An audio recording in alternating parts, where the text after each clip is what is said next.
We have a big one. She's being taken 10 to 5. Get a room, you two. Are you going to provide one? So, Iponia, how are you finding this event? I reckon it's the best event of the year, Smiley. I don't know. It's got a nice atmosphere, quite relaxed. There's a lot of people who are progressing with their trade. It's actually quite mellow. It's really nice. It's less people than years previously. It's pretty similar. It's quite consistent, I think. It's so laid back, and really everyone makes a superb effort to make it very authentic. The whole, the environment just lends itself to it in the forest, and everyone really makes a great effort to make it feel like you're in the 10th century. We all live in a consensual hallucination when we're here. We all make an agreement to hide the modern world from view, and if you have plastic things, hide them and stuff. So, there's real intent and purpose with what we do, and that's what makes it magical. And that's why at some point of an event like this, which is not a commercial event, when the public come and walk around and then it goes start, you are back in time. You really see yourself back in time, and there's not many places that you get that opportunity to. Cut up bits of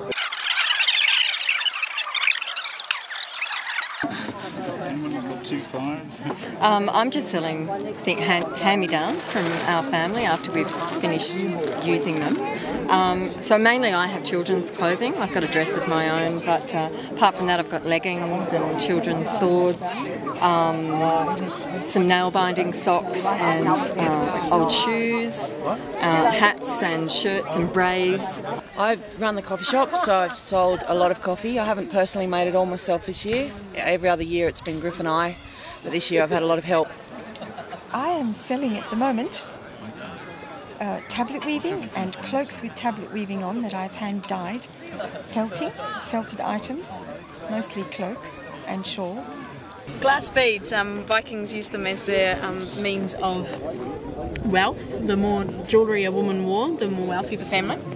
A full string would probably set you back somewhere between $10 to $20.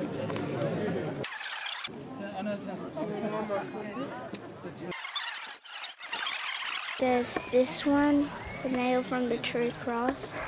Why did you buy that? Oh, it's just over there for $1. Super cheap.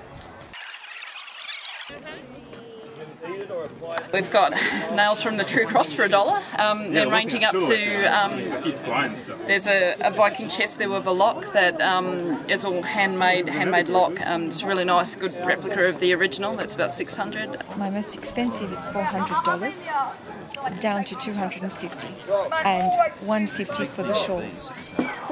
Depends how hungry I'm feeling. If I see the pasties walking past for $2 each, I might try and sell them a bit dearer so I can make sure I can buy one. So Rose, what's happening here? Oh, here they're attempting the world record for hay bale standing. Wow. Yeah. And so how many people we got here? There's about 49 at present, and they're going to attempt to stay there for the whole weekend. It looks like less because they're in muted colours. There was a lot more children this time. Seemed to be a lot more families.